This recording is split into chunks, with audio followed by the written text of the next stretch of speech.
Hello everyone, welcome to अड्डा 24/7। तो student, आपने थंबनेल देखा होगा कि क्या जो इसरो का एग्ज़ाम है क्या टफ़ होता है क्या, थंबनेल में आपने देखा होगा। तो आज उसी बारे में बातचीत करूंगा कि इसरो का पेपर कैसा आएगा, कैसा होगा, कितने क्वेश्चंस आएंगे, क्या मार्क्स होगा, क्या नेगेटिव मार्किंग होगा, लेवल ऑफ क्वेश्चन क्या होगा, सभी चीज़ के बारे में बात करेंगे। वीडियो छोटा होगा, पूरा देखिएगा वीडियो को। 2 4 5 मिनट का वीडियो होगा और आप इसरो के बारे में जितनी भी जानकारी देने की आपको कोशिश करूंगा, कुछ यूजफुल टिप्स भी आपको दूंगा। तो चलिए स्टार्ट करते हैं। मेरा नाम है मुकेश शर्मा। आपका इस चैनल पे दैट इज गेट अड्डा 24/7 पे आपका स्वागत है। लेट्स स्टार्ट करते हैं। चलिए, तो देखिए भाई, इसरो एग्ज़ाम जो है बहुत ही अच्छा एग्ज़ाम है, क्योंकि रेप्यूटेड जॉब रहता है, काफ़ी अच्छा आपकी पहचान रहती है अगर आप यहाँ पे जॉब करते हैं एज ए साइंटिस्ट। ठीक है, तो जितने भी बीटेक वाले स्टूडेंट हैं वो एलिजिबल रहते हैं देने के लिए। और अभी निकलने वाला है इसरो का, तो आप डेफिनेटली एलिजिबल हैं और काफ़ी अच्छा आप वहाँ पे एग्ज़ाम को क्रैक करके, इंटरव्यू को क्रैक करके काफ़ी अच्छा जॉब कर सकते हैं। पे स्केल भी काफ़ी अच्छा होता है, काफ़ी हाई होता है। यानी कुल मिला के ओवरऑल अगर आपको बोलूँ कि अगर आप इसरो में जॉब करने जाते हैं तो आपका करियर बहुत ज़्यादा बेटर रहेगा, सेट रहेगा। चलिए, तो स्टार्ट करते हैं वन बाय वन। चलिए स्टार्ट कर देते हैं हम लोग। यहाँ पे देखिए, जैसे बोला how to become scientist in ISRO.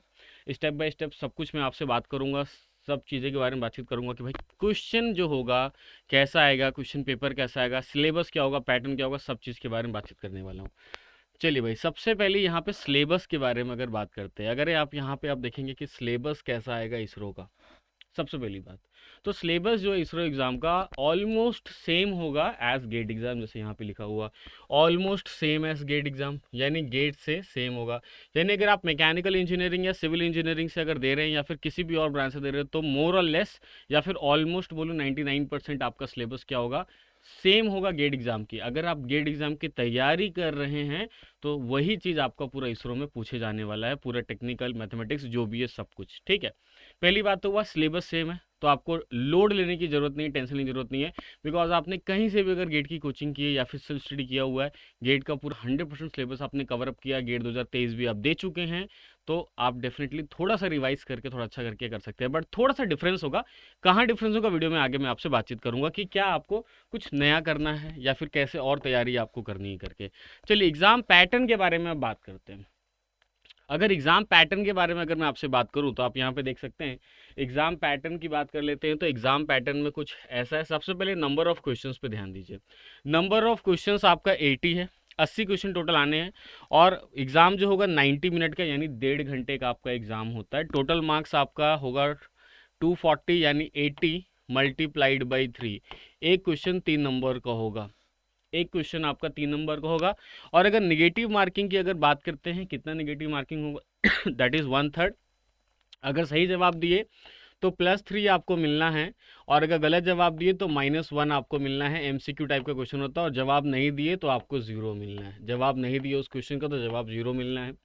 ठीक है, तो -1, 1/3 आपका नेगेटिव मार्किंग हो जाएगा। और कट ऑफ की भी बात कर लेते हैं कि कितना कट ऑफ जाता है।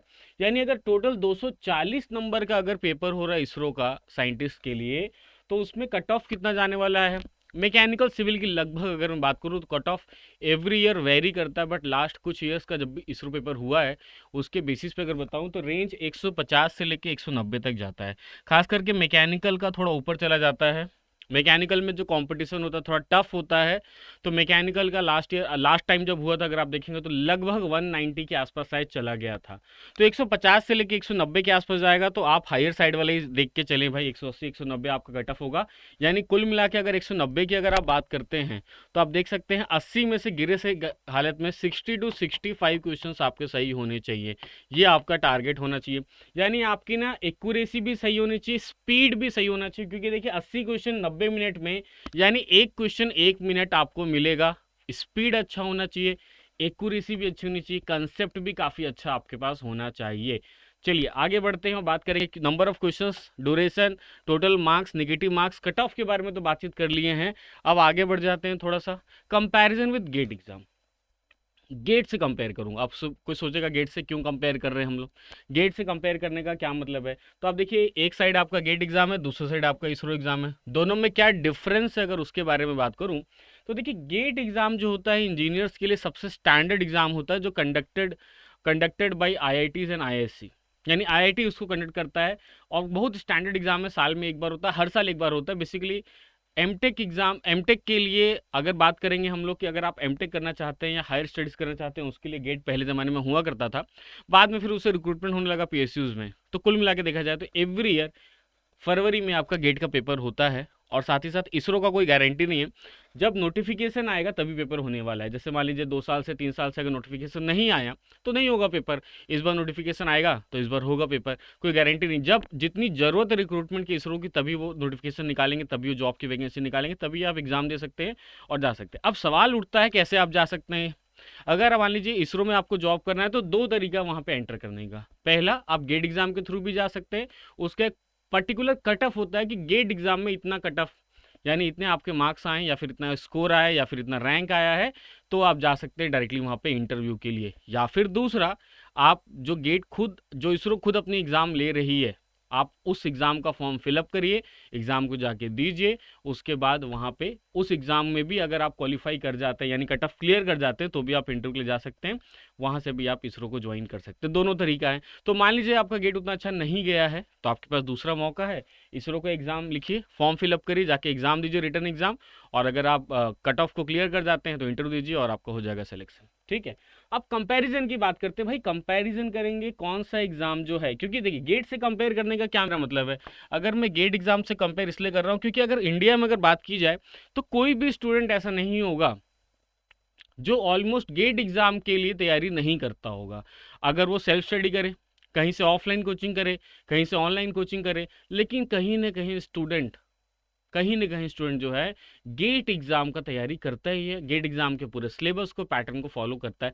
गेट एग्जाम से ना बहुत ज़्यादा फेमिलियर होता है स्टूडेंट, यानी बहुत ज़्यादा जान के रखता है। हाँ भाई ऐसे लेवल के क्वेश्चन आते हैं, थोड़ा टफ आता है, इजी आता है, न्यूमेरिकल ज़्यादा आते हैं, सब चीज़ पता रहता है स्टूडेंट्स को। गेट की तैयारी पूरे किए रहते हैं, गेट के लिए कोचिंग किए रहते हैं, लगभग गेट का पूरा नॉलेज होता है स्टूडेंट्स के। इसलिए कंपेयर करके बताऊंगा कि गेट के कंपैरिजन में इसरो का एग्जाम टफ होगा, इजी होगा, कैसा लेवल होगा, कैसा आएगा, उसके बारे में बात करूंगा।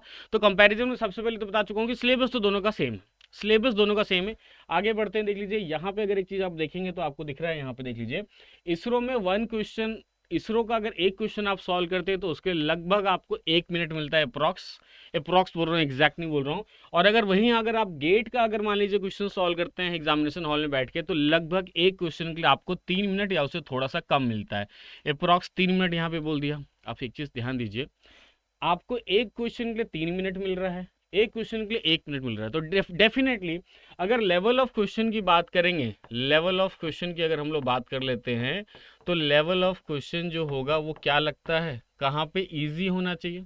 लेवल ऑफ क्वेश्चन जो होगा वो इजी होगा as compare to GATE exam. Level of question जो होगा इजी होगा कहाँ पे बताइए, इसरो में। इसरो में अगर आप देख सकते हैं, इसरो में आपका जो लेवल ऑफ क्वेश्चन होगा वो आसान होगा। क्यों? क्योंकि गेट एग्जाम सबसे पहले बता दूं सबसे स्टैंडर्ड एग्जाम होता है इंडिया में इंजीनियर्स के लिए, और साथ ही साथ आईआईटी कंडक्ट जब करवाते हैं तो आईआईटी के प्रोफेसर्स उसको सेट करते हैं। तो कहीं ना कहीं सबसे डिफिकल्ट एग्जाम की अगर मैं बात करूं, इवन इंजीनियरिंग सर्विसेज के प्रीलिम से भी ज़्यादा डिफिकल्ट अगर आप देखेंगे तो गेट एग्जाम होता है, क्योंकि उसका लेवल ऑफ क्वेश्चन जो बहुत ज़बरदस्त आता है। आईआईटी के प्रोफेसर्स नए क्वेश्चन फ्रेम करते हैं स्टूडेंट्स के लिए गेट एग्जाम में, इसलिए टफ हो जाता है, इसलिए ज़्यादा टाइम दिया जाता है।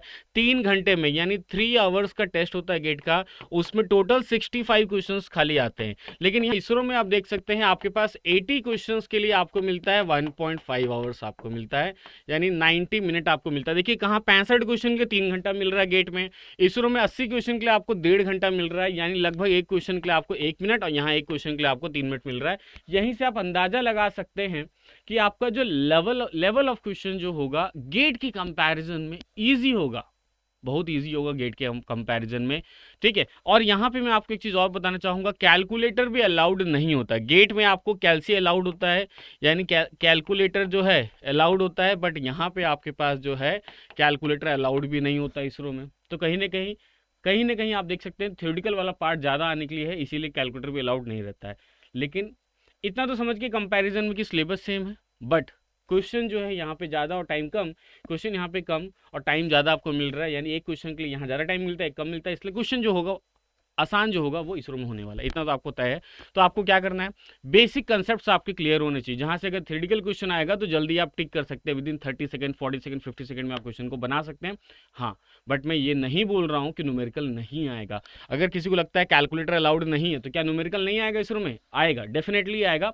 न्यूमेरिकल कहाँ से आते हैं उसके बारे में अगर मैं बोलूँ तो गेट का पुराना क्वेश्चन जो होता है वो एग्जैक्टली यहाँ पे रिपीट हो जाता है इसरो में, यहाँ तक कोई डेटा चेंज नहीं होता है, चारों ऑप्शंस भी सेम होते हैं। यानी अगर गेट का PYQ आप लगा के गए हो, याद रखिएगा PYQ previous year question of, अगर आप गेट लगा के जाते हैं बहुत अच्छे तरीके से, तो यहाँ से बहुत सारे क्वेश्चन डायरेक्टली आने के चांस है। डेटा भी चेंज नहीं होगा, ऑप्शंस भी चेंज नहीं होंगे। यानी अगर मान लीजिए आपको याद है कि इस वाले को ऑप्शन ए सही था जब मैं सॉल्व कर रहा था घर में गेट PYQ, तो वहां जाके डायरेक्टली आप ऑप्शन ए पे टिक कर सकते हो, न्यूमेरिकल आएगा। तो याद रखिएगा, एक इंपॉर्टेंट पॉइंट आपको बता दूं कि गेट का PYQ आपको लगाना ही लगाना है बहुत अच्छे तरीके से, मल्टीपल टाइम्स, अगर आप इसरो का पेपर देने जा रहे हैं। ठीक है, इस चीज को ध्यान दीजिएगा। तो चलिए कंपैरिजन करके यहां तक तो हम लोग पता कर लिए कि भाई गेट जो है उसका पेपर टफ होता है, बट इसरो का पेपर इजी होगा एज कंपेयर टू गेट। तो अगर आप गेट की तैयारी किए हैं तो डेफिनेटली इसरो आपको इजी लगने वाला है, सबसे पहली बात तो। लेकिन जो सबसे बड़ा जो गेम होगा यहाँ पे किस चीज़ का होगा, टाइम का होगा, क्योंकि टाइम यहाँ पे आपके पास कम है इसरो में। एक क्वेश्चन के लिए 1 मिनट है, तो जो अगर बड़े क्वेश्चन में फंस जाएगा, उसी में 10 मिनट एक क्वेश्चन को सॉल्व करता रहेगा, उसका नहीं होने वाला है सिलेक्शन। तो एक इंपॉर्टेंट पॉइंट मैं आपको बता दूं कि अगर आप इसरो दे रहे हैं तो याद रखिएगा वहां पे टाइम आपको ध्यान में हमेशा होना चाहिए, टाइम मैनेजमेंट सही होना चाहिए क्वेश्चन बनाते समय। कि आप, अगर आपको लग रहा है कि कोई क्वेश्चन न्यूमेरिकल वाला है, बहुत डिफिकल्ट है, गेट से रिलेटेड भी नहीं है, अगर आपको बनाने में बहुत टाइम लगेगा बिना कैलकुलेटर के, तो उसको वहां छोड़िए, अगले क्वेश्चन पे जाइए, ज़्यादा अच्छा रहेगा आपके लिए, पहली बात तो। क्योंकि आपको 80 में से 60-65 क्वेश्चन सही बनाने हैं।